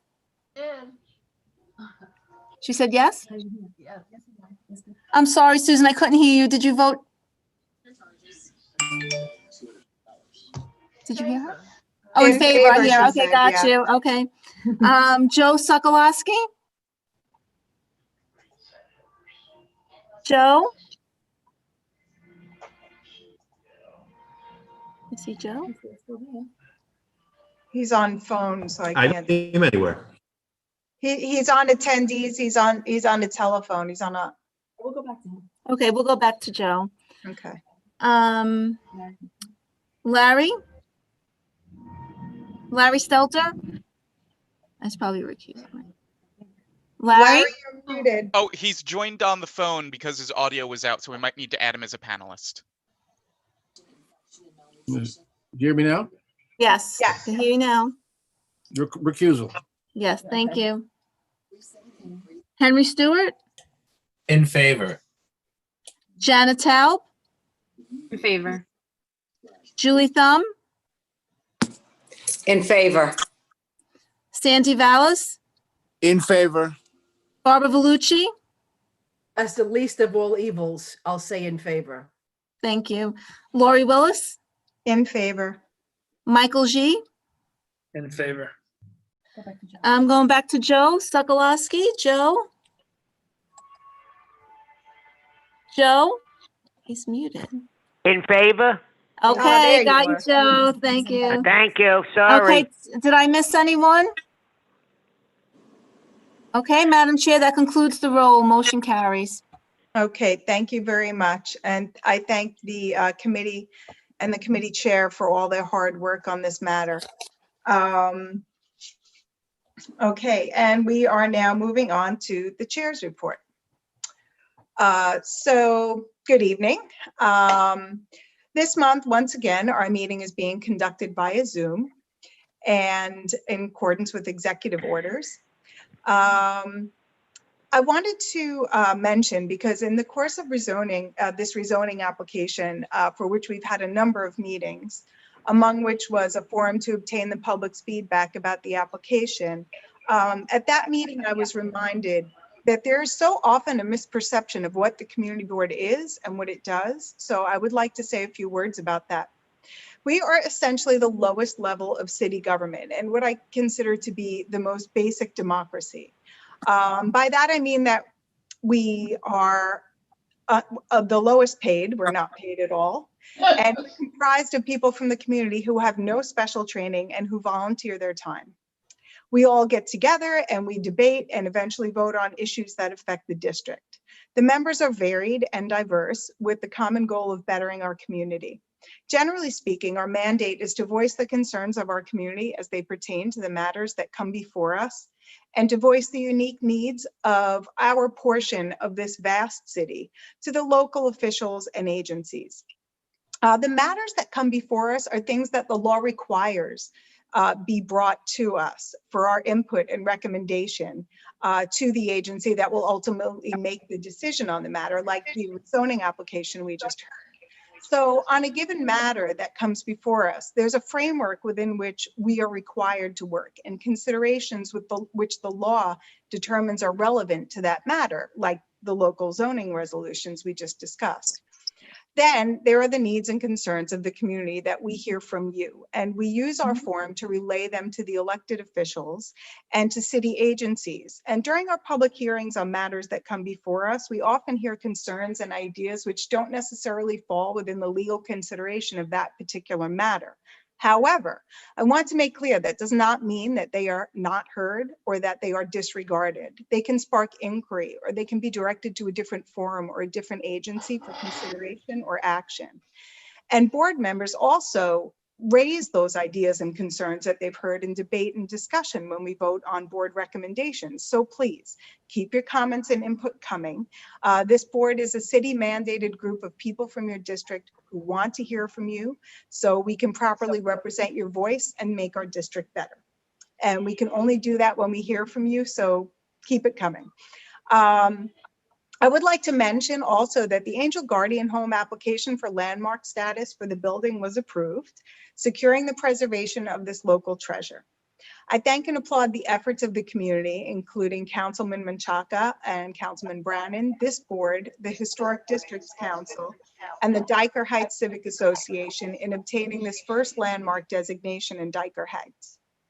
I note that despite the board's recommendation and our subsequent urgings to the Landmark Preservation Committee, that the designation for some reason carved out the convent or Mercy building on 63rd Street. And this is something that I intend on raising in new business at the end of tonight's meeting. As we continue to watch COVID infection rates increase, I continue to urge everyone to please wear your masks in public and maintain social distancing. This will not only keep everyone healthy, but it will help keep our economy going by avoiding shutdowns. As the weather turns colder, please remember you can still enjoy your favorite meals from our local eating and drinking establishments by ordering takeout. This will help them stay in business while outdoor dining dwindles and keep them open so that hopefully we can return there when we finally get this situation under control. We observe Veterans Day this month, and I would like to thank all our veterans for their service, and I hope you all have a happy Thanksgiving, and I thank you all for attending this meeting. Stay safe and well. Respectfully submitted. And now we were on to the district manager's report. Josephine? Thank you, Lori. So good evening, board members. I too want to thank everyone tonight for donating food for the food drive in memory of our late board member, Helen Sokolowski, who was a dedicated volunteer and was very passionate about the need to collect food and to donate to needy families. So we have done this as a tradition as a board for many years during the month of November. So to date, I'm pleased to announce that Community Board 10 has sent over $300 to St. Patrick Food Pantry in loving memory of Helen, and it's still not too late to contribute if you'd like to either make a monetary donation or to drop off canned foods to St. Patrick's Rectory, located at 9511 4th Avenue. I would also like to share with the board tonight and thank all who volunteer in our community during this time to support local efforts to help feed those in need. Community Board 10 board member Iris Muley, who's chair of our Senior Issues, Housing, Health, and Welfare Committee, will speak about Bay Ridge Cares tonight in her report. But I too want to highlight Pam from PC's Bar and Grill, who organized with the help of the 5th Avenue Business Improvement District and 28 local Bay Ridge bars and restaurants a Count on Us food drive that ran from November 2nd to November 11th. And we also made a contribution to that effort. The Fifth Avenue Business Improvement District and Third Avenue merchants asked me to remind all tonight that Small Business Saturday is November 28th, so please shop local. The district office has received several inquiries about Dyker Lights, so we're getting ready for Thanksgiving, but soon after that, we know that community focuses on the Dyker Lights in our community. And I just wanted to add that the bottom line is that right now we don't know what to expect this year. It's going to be a very different year. We've heard from some homeowners who will be decorating and some who have indicated that they will be scaling back. I've spoken to the 68th precinct who reached out to some of the main bus companies, and due to COVID-19, will not have charter services this year. Others may have some. It's really, pretty much up in the air. And I wanted to assure board members that we will be monitoring the situation. I've spoken to Councilman Justin Bran. He's arranged an interagency call to prepare for the 2020 light season, and those meetings will be taking place over the next week. The New York City Department of Sanitation has also transitioned to its winter schedule operation. So you may all notice that you're getting your garbage collected at different times of the day, and that's to allow, to enable the department to have pre-scheduled staff on hand to respond promptly to snow events. The governor has announced COVID-19 restrictions on bars, restaurants, and gyms and gatherings in New York State. We've received notification, and as Lori mentioned, we can still all eat out, but bars and restaurants are going to be limited now to 10 p.m. And outdoor dining areas, you may have noticed, are permitted now to have heat outside, and different types of heating guidelines have been sent to the board. And, we see many businesses on the avenue who are changing the looks of their restaurants. So we do want to support them in moving forward.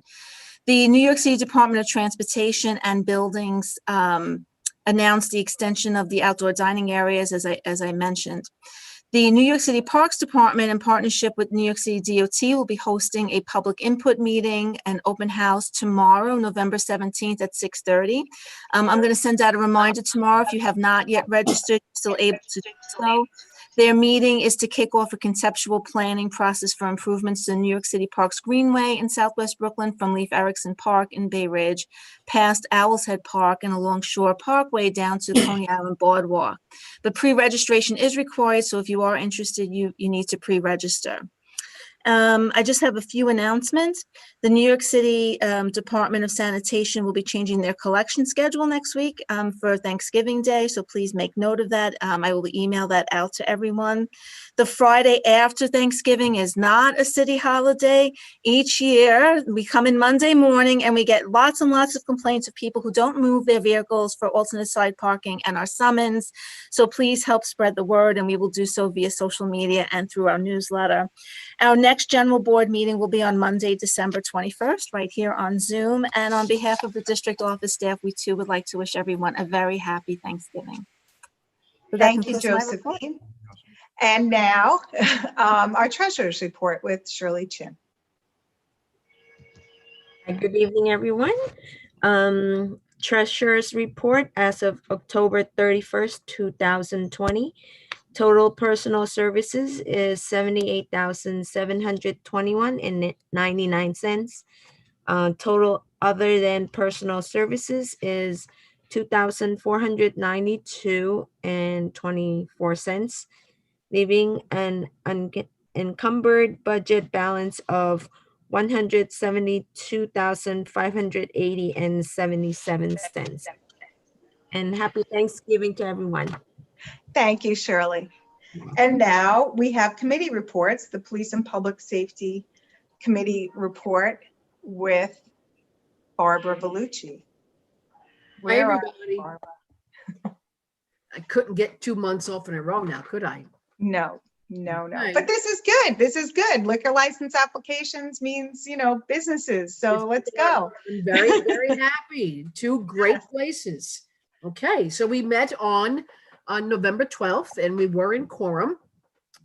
The first establishment is a request for alteration for certification for liquor, beer, wine, cider for Sam's Bakery LLC, doing business. What are you doing? Are you with me? Yes, yes, I'm getting to the portion. I'm sorry. Here we go. Go ahead. Doing business as Townhouse Lounge, located at 9324 3rd Avenue. This is an alteration of application of the lounge, which is located on 93rd Street, which it says Sam's Bakery.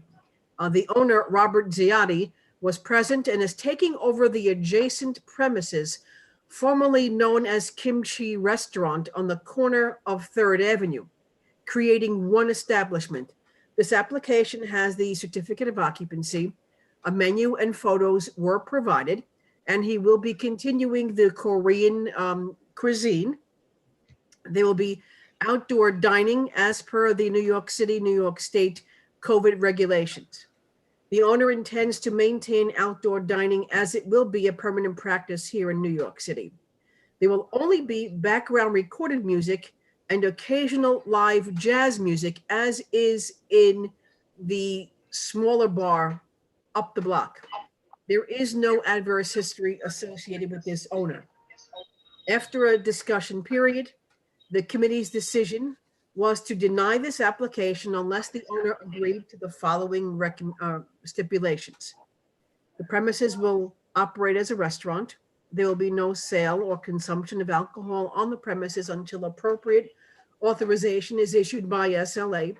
The hours of operation will be Sunday through Thursday, 11 a.m. to 11 p.m., and Friday and Saturday, 11 a.m. to 2:30 a.m. The doors and windows are to remain closed in coordination with any amplified music. There will only be background recorded music and occasional live jazz music. The sound level will remain below the level permitted by the New York City Noise Code. There will be no use or music on the outside of the premises. The licensee shall not use any promoter or have promoted events. There will be no smoking permitted. The applicant agrees that should it change its method of operation, it will give notice and meet with the community board and the committee at least 45 days in advance of such change. And the applicant has agreed to the above stipulations. So with that, the committee requests a motion to approve this recommendation. Okay. The hours of So, operation. Did the committee, I'm sorry, the committee met in quorum? Yes. Barbara? Okay. So I'm sorry, Julie, you had a question? Don't the hours of operation have to be changed now based on the New York City mandates of the hours that the restaurants are Well, allowed that's to be because of open? COVID right now, but they're talking about, under normal circumstances, that's what. So they're- that's a general, okay, just asking. Thank Right. you. Okay. Do we have any other? They would have to close at 10 o'clock now if they were, operating now. Okay. Any other questions? Anyone? I don't see any hands up. Okay. Just a clarification on the, hi, this is Yes, the. go ahead, Robert. Yeah, just a clarification on the hours. We are going to be doing Sunday through Wednesday, 11 to 11, and then Thursday, 11 to 12, and then Friday, Saturday, 11 to 2, not 2:30. It's just a little bit different, but that's what we. Can you just? Since the last meeting. All right. Since the last meeting, we said we were going to think about it, and I think that's what we came up with. And it's 94th Street, not 93rd Street. Did I say 95th Street? It's 9324 3rd Avenue. Yeah, it's the corner of 94th Street. 94th and 24. That's what you had on your application. Yeah, 90. Yeah, correct. It's Okay, 94th. well, that can always be changed. So just, Robert, can you just give me your hours again so it goes into the record as part of the motion? Sure. It's 11 to 11, Sunday through Wednesday. 11 to 11, Sunday through Wednesday. And then Thursday, 11 to 12. Thursday, 11 a.m. to 12 p.m. Right. Okay. And 12 a.m. 12 a.m. It's 12 a.m. midnight. Yeah. And Friday and Saturday, 11 to 2 a.m. 11 to 2 a.m. Correct. Right. And you've spoken to Josephine about this will be operated as one establishment under one liquor license, right? Correct. Okay, so I have amended the hours in my report, and I will fix that for you, Josephine, and send that to you tomorrow. Okay, thank you. Okay, so that's the recommendation that the committee presents to the board, and I ask for that to be moved. Okay, so do we have any other questions or comments? I don't see any, so we will call the question. Josephine, do you want to do a roll call? Do you think we can do this by hand raise? I think we could do it by hand raising. So if Okay, everyone so- could use, Okay, so all in favor? Everyone just raise your hand. raise your hand. Okay. I'm actually looking at the screen and Dorothy's taking a picture. Okay. There's the hand. Everybody got that, Joe? Yes, I got it. Okay, It and for looks- anyone, Opposed? Okay, I see no one opposed. okay, any abstentions or recusals? One for Jana. One for Jana. One for Jana. Jana, okay. is that a recusal? Yeah, recusal. Mhm. Okay, and did we miss anybody? Let's see, Barbara, your hand is still up. Is that because you Josephine? didn't- Yes, Joe? I'm in favor. Yes, okay, Okay, thank good. you. Thank you. Can I just say one other thing? I don't know if it matters at all, but it's not going to be a Korean restaurant. It's going to be a Japanese noodle bar. Now it's Japanese. It was Japanese on the last meeting too, but someone at the end of the last meeting said they'd hope that I'd keep one of the Korean dishes, but that was it. No, I thought you had said that was, it doesn't matter. Okay. I don't think it's salient to what we're talking about, but yeah. Thank you. Okay, thank you. You had a menu, so I'm good. Okay, A real so menu. Josephine, do we have, Let's see, Larry Sally? Stelter? Larry was also on the phone. Yes. Yes, I okay, voted great. in favor. Okay, thank you. Okay, sorry. And do we have a tally? Does the motion carry or? Motion carries, yes. Okay, thank you. Barbara, you want to go ahead to the next item? Yes, I do. Okay, thank you, Robert. Thank you, everyone. Thank you, and good luck. The second establishment is a request. It's a new application for liquor, beer, wine, and cider for Fravima Corporation, doing business as Bonacera Restaurant and Pizzeria. This will be a full restaurant. The owner, Vincenzo Triolo, was present via Zoom also. This application has the certificate of occupancy. Photos of the establishment are there. There were some pictures of it under repair. We do not have a menu as of yet, but the premises was formerly known as La Sorrentina Pizzeria and Restaurant. The address is 6522 and 6524 11th Avenue. They will be outdoor dining until the New York State, New York City COVID-19 restrictions are removed. Then he will not have outdoor dining. They will only be background recorded music. I keep on getting distracted by the noise in the background. There is no adverse history associated with this address, and Mr. Triolo is experienced in this business as he owns a restaurant named Sal's Family Pizzeria, located at 384 Broome Street in Manhattan. After a discussion period, the committee's decision was to deny this application unless the owner agreed to the following stipulations. The premises will operate as a restaurant.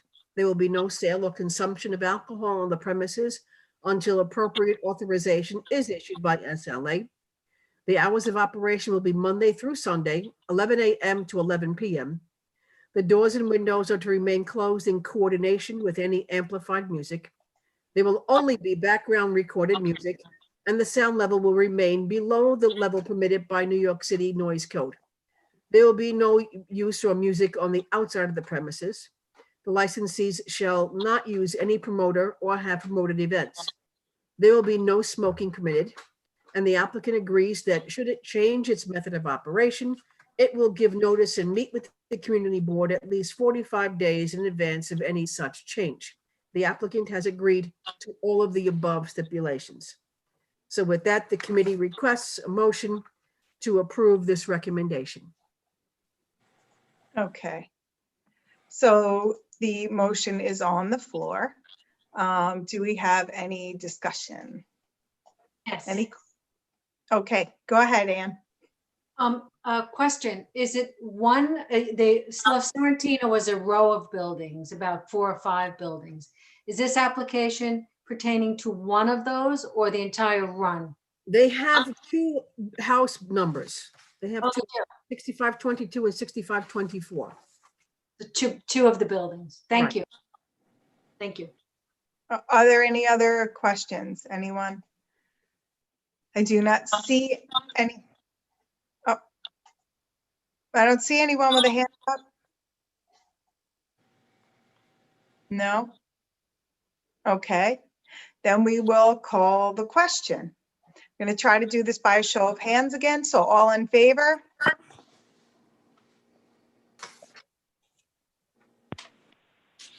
So for those of you who don't have your video on, please put it on so Josephine can see your hand or not. Okay, great. I'm in favor. Okay. Joe? In favor. Great. Okay, so just hold them up until Okay. she's able to Have take it. Yep, nope, we have everyone. You only get one, Dan. Put the other hand down. All right, anyone opposed? Okay. Julie, you're opposed? No, okay. No. Stella, your hand is up. Okay. Okay, So yeah, she has so it down. Stella is in favor. Okay, and then do we have anyone who's on the phone? We got Joe. We got Joe, Right. Larry chimed in. And any abstentions or recusals? Jana?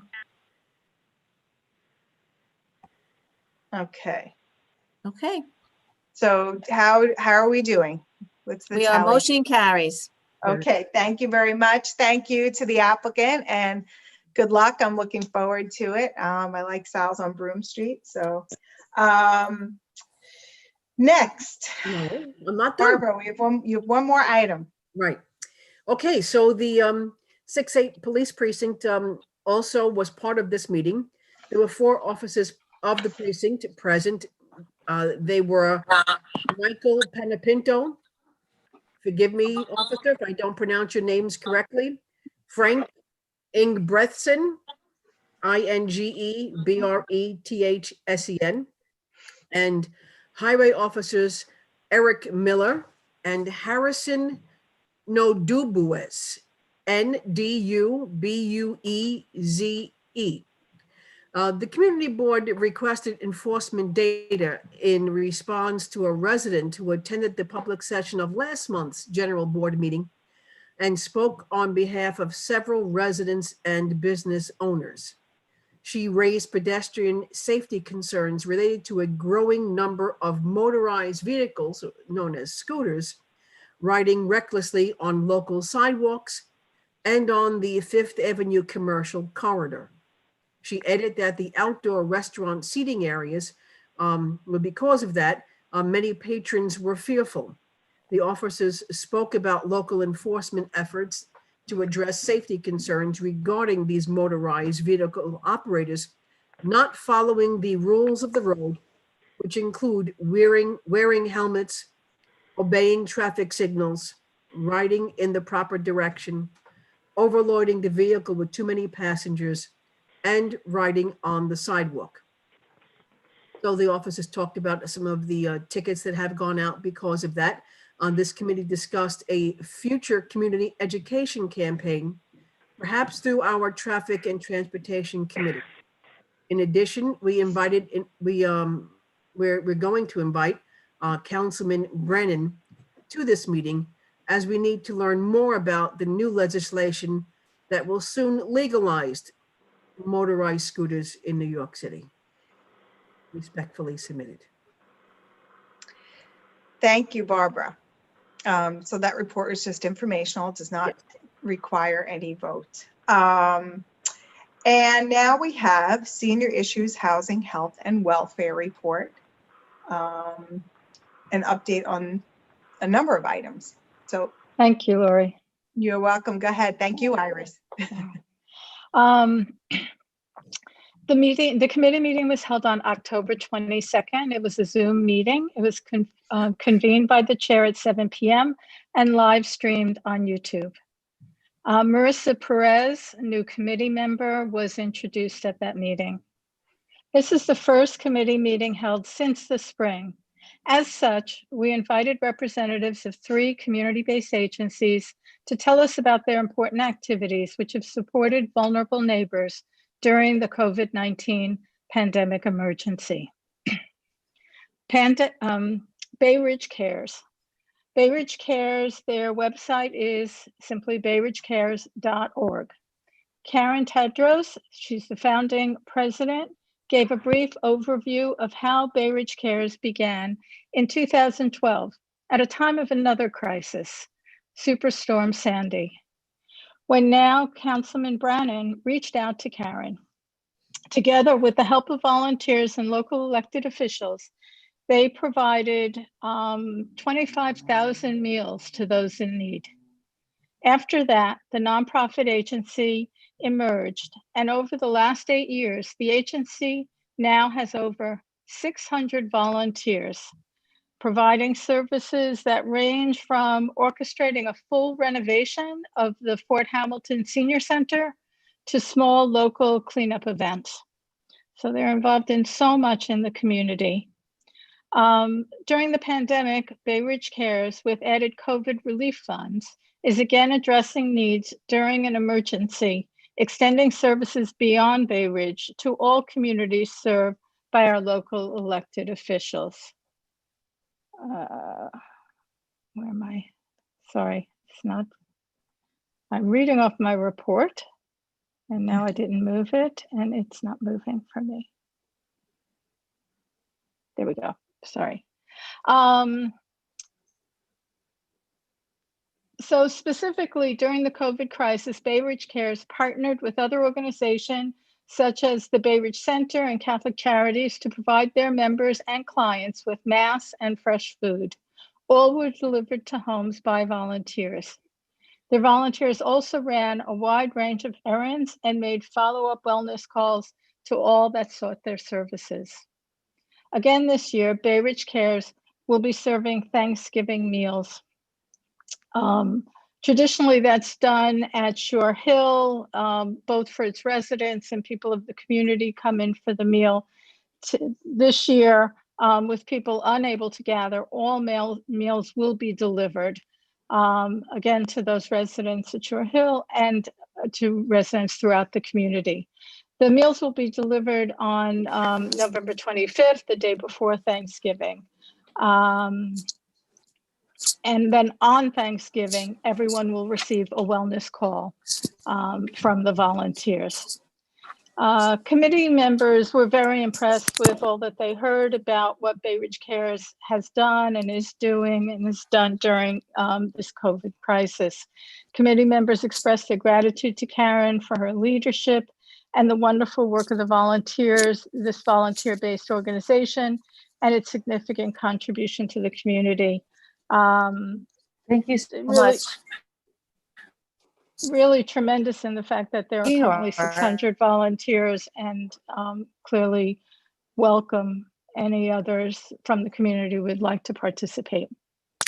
The next agency that was presented a program, this is called Bay Ridge Village. Its website is bayridgevillage.org. And David Dring, he's the Director of Innovative Programming for Older Adults. He introduced us to Bay Ridge Village. It's a new online community initiative for older adults created as an insular platform for those who may not be technologically savvy, negotiating Facebook, YouTubes, and other complex websites. The Village, initiated by Bay Ridge Center and Bay Ridge Connects, launched on March 19th. This was a planned launch, but it was very fortuitous that this online community would be available at a time when people were really sheltering in place.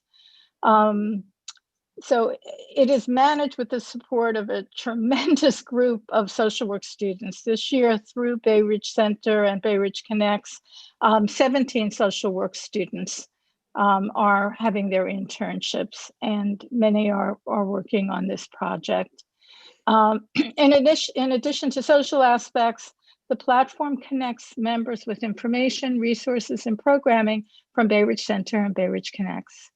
So we gave some statistics of all the services that were provided again during this pandemic time. So 550 email blasts have gone out informing members of services and programs, resulting in 15,000 wellness check-in calls. 280 people were enrolled in Get Food New York City. During the summer, 63 air conditioners were placed. Over this time, 101,000 home delivered meals were provided. 163 Uber rides, mostly to medical appointments, were given. 56 art programs, 117 ed rec programs, 108 health management services, 192 physical exercise activities, and 157 technology services. So tremendous amount of service provided in our community. A Bay Ridge Village demonstration was given, so we could actually see the website. Feedback was very positive with comments like, "This is amazing." Jeffrey, a village member, spoke about how Bay Ridge Village helped with the isolation of sheltering in place during the pandemic. And a discussion followed. Very active, because everyone was very excited about all that they have been hearing from both of these programs, and really wanting to explore collaborative initiatives. First off is everyone present, all the members were talking about sharing information about programs on our various websites. There was discussion about exploring grants for large screen tablets or computers for older adults in need. And also how to fund or advocate for affordable internet Wi-Fi hotspot connections. Various ways older adults can learn about technology, including offering training through the community board. And Josephine had suggested considering this as a committee initiative. It was suggested that Fort Hamilton High School has a large volunteer program for their students, and that we sort of tap that to see about meeting the needs of teaching seniors about technology and having an intergenerational project that way. The Bay Ridge Jewish Center, Ruth was talking about, has resources to help seniors find available technology to loan out, and she's also aware of someone who refurbishes desktops and may be donating them. And Judy Grimaldi volunteered that she has 25 desktop towers and screens to donate because her elder law office is upgrading to laptops. And Marianne Nicolosi was saying how very often there's a talk about tablets or laptops for seniors, when in fact they really benefit by having the large screens. So it's really wonderful donation that Judy offered. And lastly, I presented. I am the director of the Bay Ridge Counseling Center. It's a program of the Jewish Board, and our website is simply jewishboard.org. I spoke about how the clinic has been operating during the pandemic. The clinic has had an increase in service requests, as anyone would expect, with the mental health toll that this is taking. So in being a serious mental health crisis, others are experiencing anxiety, depression due to the pandemic. They're seeking assistance and support whether it be processing trauma, managing the mental health challenges associated with loss, illness, isolation, financial hardship. There's a wide range of family stressors. We've seen a real increase in domestic violence. And our clinic kind of always has tended this way and continues to, in that a third of our clients are under the age of 18. So working closely with children and families in our community. The clinic transitioned to providing all services through telehealth by March 20th. So whereas we always provided services face-to-face, in person, within a very short span of time, as many did, we transitioned to providing remote services. During that time, we have been able to, and consistently throughout, retained every staff member, and with the use of Zoom or phone calls, have provided remote services to all of our clients. Telehealth has been very successful with the clinic, and we hope to be able to continue to offer some form of it after the pandemic, to reach those with limited access to on-site services due to a wide range of personal issues. The clinic physically reopened this summer, taking every health and safety precaution. First, to offer the staff an opportunity to work remotely from the site. People just wanted to get out of their living rooms, off the kitchen table. We welcome staff back. And now we are providing a limited number of face-to-face services. I want to interject here that anyone interested in services, please contact us. Since we are a program of the Jewish Board, there is a central point of entry. It's one phone call. It's called One Call, and that phone number is 844-1-CALL. Those numbers translate to 844-663-2255.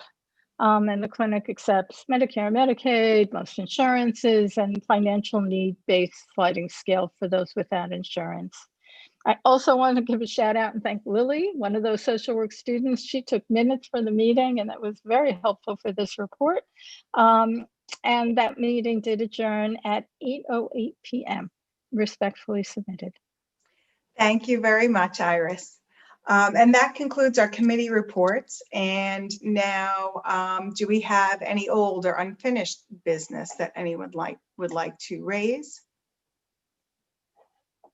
No. Okay. Any new? Oh, wait, we have Larry. Larry, unmute yourself, please.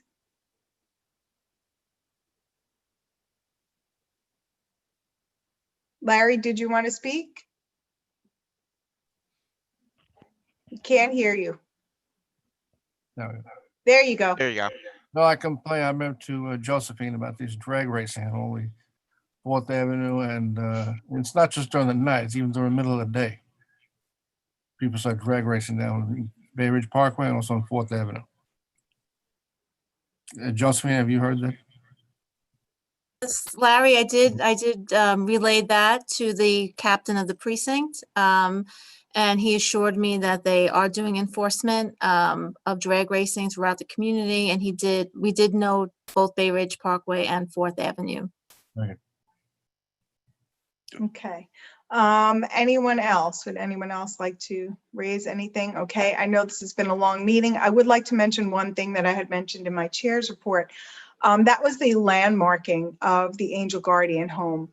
When I'm very happy that it did achieve landmark status. However, the application was put in.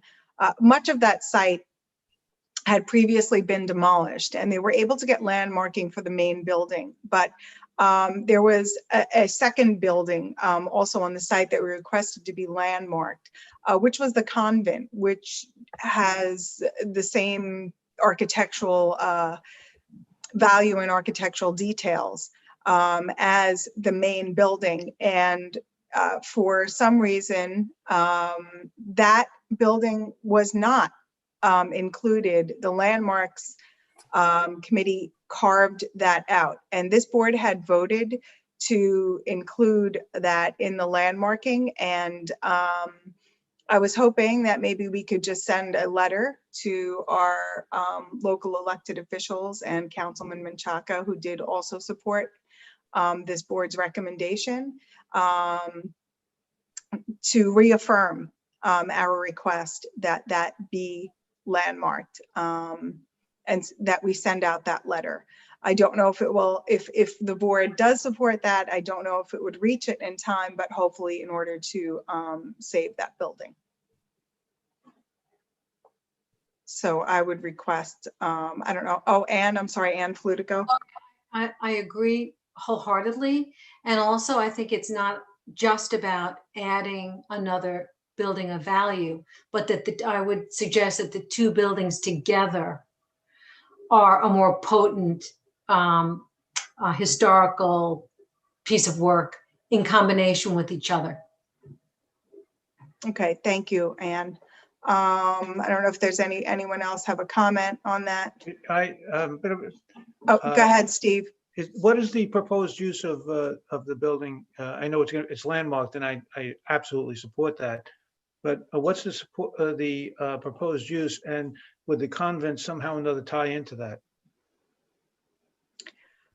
Well, I think that, I don't know if the convent would tie into it, because I think that the present developer doesn't want the convent. I think that they would seek to tear that down.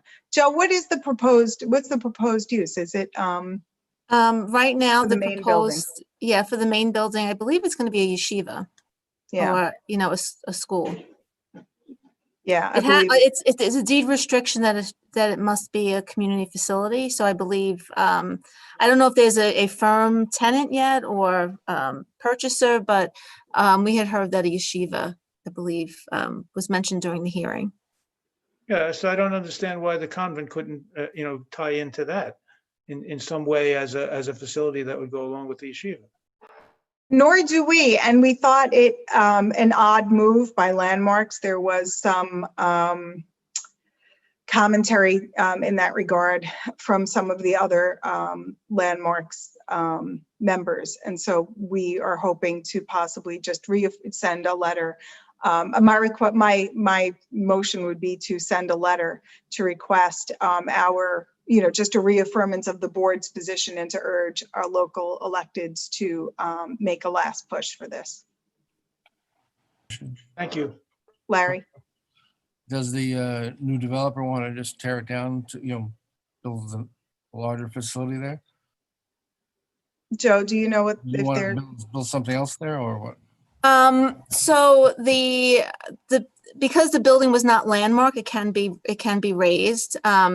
The Landmarks Preservation Commission said that they would be working with the developer on the size of the building, but under zoning, I believe that the current bulk of that building, if the building was raised, could not be restored in its present form. So it would require significant renovation if they were to keep that as a school, and to maintain that bulk and density of that building. It would really change a lot.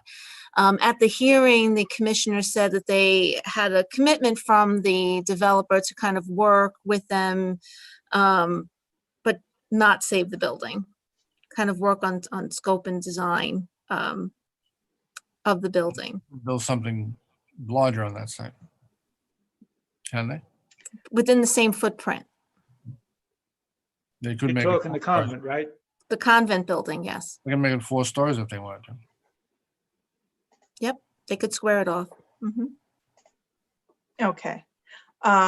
So I would move that we send that letter, just reinforcing what this board has already voted in favor of, to our local electeds, and including Councilman Menchaca. So if I have a second on that. Anne? Thank you, Anne. And I don't see any other discussion. Oh, Jana? Oh, yeah, okay. Sorry. So I would like to, since that motion is on the floor, is there any discussion? Any questions or comments? Okay, so all who would be in favor of that motion, please raise your hand. Okay. Do you have that, Joe? Yes, I have it. Any Okay. opposed? Stella, you're opposed? Stella, you opposed? Stella, can you tell us what your vote is? I was confused. You had your hand up for a while. No, I'm I'm in favor. Okay, thank you. Okay, Joe? Joe Sokolowski? You're on the phone. I can't see your hand. Oh, I think we lost Joe. I think we lost Joe. Okay, and Larry raised his hand. Okay, so motion carries. We have 38 members present, all in favor. Okay, thank you very much. And I would ask for a motion to adjourn. Oh, Oh, I see lots of hands. All right, we've got that. Okay. Thank you, everyone. Thank you very much for bearing with us through this. Happy Thanksgiving, Happy everyone. Thanksgiving, everyone. Good night, everyone. everybody. Happy All right. Thanksgiving. Good night. Take care.